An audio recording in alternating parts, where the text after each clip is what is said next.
কবর যত কঠিন, কেয়ামতের মাঠ তার চেয়ে অনেক বেশি কঠিন। কেয়ামতের মাঠ যত কঠিন, জাহান্নাম তার চেয়ে অনেক অনেক অনেক বেশি কঠিন। কবর বলতে বাড়ির পিছন দিকে বা কবরস্থানে গর্ত করে যে মাটিতে পুঁতে দেওয়া হয়, এর নাম কবর নয়। কবর বলতে মরার পর থেকে নিয়ে বিচারের দিন পর্যন্ত একটা লম্বা সময়ের নাম কবর। যদি বাড়ির পিছনের কবরই কবর হয়, তাহলে যাকে বাঘে খেয়েছে তার কবর কোথায়? কবরস্থানের কবরই যদি কবর হয়, তাহলে যে আগুনে জ্বলে ছাই হয়ে গেল তার কবর কোথায়? এটা হলো মানুষ মারা গেলে মাটির নিচে রেখে দিতে হবে, তার একটা আল্লাহর পক্ষ থেকে মুহাম্মদ সাল্লাল্লাহু আলাইহি সাল্লামের মাধ্যমে পদ্ধতি।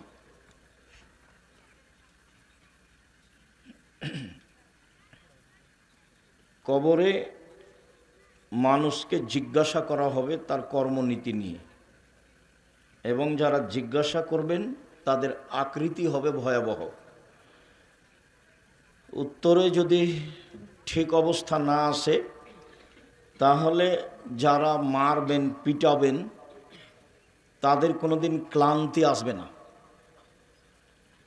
প্রথম বাড়ি যেভাবে মারবেন, বিচারের দিন যখন মানুষ উঠবে সেই বাড়ি ওই মাপেরই হবে। যারা মারে তারা খায় না, তাদের মানবিক ক্ষমতা নেই, তাদের ভিন্ন ক্ষমতা, তাদের পেশাব পায়খানা নেই, তাদের শরীরে কোনোদিন ক্লান্তি আসে না। তো এই মায়েরে কবরবাসী চিৎকার করে তার চিৎকার শুনতে পাই সারা পৃথিবীর জীবজন্তু, কীট পতঙ্গ, পদার্থ, জড় পদার্থ সব, মানুষ আর জিন ব্যতীত। আপনাদের এখানে কবরে ওকে পিটানো হচ্ছে, ও চিল্লাচ্ছে, ওর চিৎকার শুনতে পাচ্ছে, একবার লন্ডন আমেরিকার শেষ প্রান্তে যা আছে সেও শুনতে পাচ্ছে। এটার নাম কবর। কবর যত কঠিন, কেয়ামত তার চেয়ে অনেক বেশি কঠিন। কেয়ামত যত কঠিন, জাহান্নাম তার চেয়ে অনেক অনেক অনেক বেশি কঠিন। কি দিয়ে বুঝায় আপনাকে আমি কেয়ামত কত কঠিন? রাসূল সাল্লাল্লাহু আলাইহি সাল্লাম বলছেন যে ইউহশারুন নাসু ইয়াউমাল কিয়ামা হুফাতান ওরা গোরলান, বিচারের মাঠে মানুষকে উলঙ্গ করে খালি পায়ে খাতনা মুসলমানি বিহীন একত্রিত করা হবে। কারো পরনে কাপড় থাকবে না, কারো খাতনা করা থাকবে না, এবং কারো পায়ে জুতা স্যান্ডেল থাকবে না। এইভাবে সব পুরুষ নারীকে একত্রিত করা হবে। কথাটা শুনে আয়েশা রাদিয়াল্লাহু তাআলা আনহা বললেন, আল্লাহ রাসূল, আর রিজাল ও নিসা জামিয়া ইয়ানজুর বাজুহুম ইলা বাজিন, এটা কেমন কথা হলো আল্লাহ নবী? তাহলে তো একজন আর একজনকে দেখবে, সবাই উলঙ্গ হয়ে থাকবে, এটা কেমন হয়ে গেল না? তখন আল্লাহ রাসূল বলছেন, আয়েশা আল্লাহ আমরা আসাদ্দু মিন যালিকা ইয়ানজুর বাজুহুম ইলা বাজিন, সমস্যা এর চেয়ে অনেক অনেক অনেক বেশি জটিল, যে মানুষ একজন আর একজনকে দেখবে এরকম কোনো অনুভূতি থাকবে না, তার নাম কিয়ামতের মাঠ। এই কথা রাসূল সাল্লাল্লাহু আলাইহি সাল্লাম বলেন আয়েশা রাদিয়াল্লাহু তাআলার কথার উত্তরে। অনেক সমস্যা বিচারের মাঠে, একটার পর একটা কত যে সমস্যা দাঁড়াবে।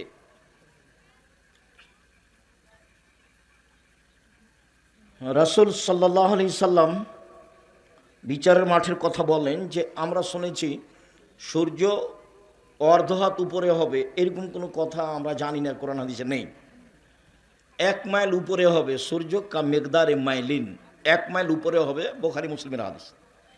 তাতে মানুষ থাকবে ঘামের মধ্যে, কারো ঘাম হবে পায়ের টাকনু পর্যন্ত, কারো ঘাম হবে হাঁটু পর্যন্ত, কারো ঘাম হবে কোমর পর্যন্ত, আর কারো নাক পর্যন্ত। কেউ ঘামে সাঁতার কাটবে।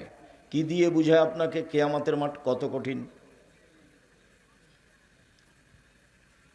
বিচারের পদ্ধতি ভালো মানুষের জন্য সহজ। 1 ওয়াক্ত সালাত আদায় করতে যত টাইম লাগে, ধরেন 5 মিনিট,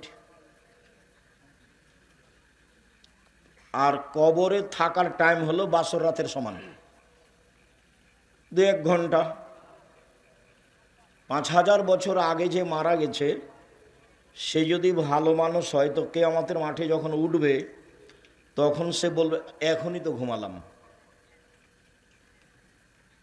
তো কবরের সময়সীমা হলো বাসর রাতের সমান, আর বিচারের মাঠের বিচারের ভালো মানুষের জন্য সময়সীমা হলো এক ওয়াক্ত ফরজ সালাত আদায়ের সমান। আর মানুষ যদি খারাপ হয় তাহলে কতদিন তা বলা যায় না। যারা জমি জোর করে দখল করে তাদেরকে জমি খনন করতে লাগানো হবে, 7টা জমিন খুঁড়ে যাবে, তারপরে তার কাঁধে তুলে দেওয়া হবে, তারপর জমিনটা নিয়ে ঘুরতে থাকবে। কতদিন ঘুরবে তা আল্লাহ ভালো জানে। একটা জমিনের মোটা পরিধি হচ্ছে 500 বছরের পথ, তাহলে 7টা জমিনের পরিধি মিললে 5 7 35 বছরের পথ। এই পথ ও খুঁড়ে নিচে যাবে, গেলে এইটা তার কাঁধে তুলে দেওয়া হবে, তারপরও ঘুরবে। কতক্ষণ ঘুরবে আল্লাহ ভালো জানে। আর একদিন সমান হলো 50,000 বছর। যদি একদিন ঘুরতে হয় তাহলে 50,000 বছর, আর যদি 3 দিন ঘুরতে হয় তাহলে 1.5 লক্ষ বছর। কতদিন তার বিচার চলবে আল্লাহ ভালো জানে। তবে আল্লাহ রাসূল বলেছেন যে জালেমদের বিচার পরে হবে। যারা জোর করে জুলুম করে জমি দখল করে তারা জালেম, যারা বাড়ি দখল করে তারা জালেম, যারা মানুষের দোকানপাট দখল করে তারা জালেম, যারা মানুষকে জেল হাজতে দেয় তারা জালেম, যারা লুটতরাজ করে, দাগাবাজি করে, ধোকাবাজি করে, ফাঁকিবাজি করে, রাহাজানি করে, অন্যায় করে, অবিচার করে বেড়ায়, এরা সব জালেম। যারা জাকাত দেয় না এরাও জালেম, এদেরও বিচার দেরি হবে। হাত্তা ইউজাবাইনান নাস, মানুষের মাঝে বিচার শেষ হওয়া পর্যন্ত এদের আটকানো হবে। কতদিন আল্লাহ ভালো জানে। তো কি দিয়ে বুঝায় আপনাকে আমি কিয়ামতের মাঠ কত কঠিন?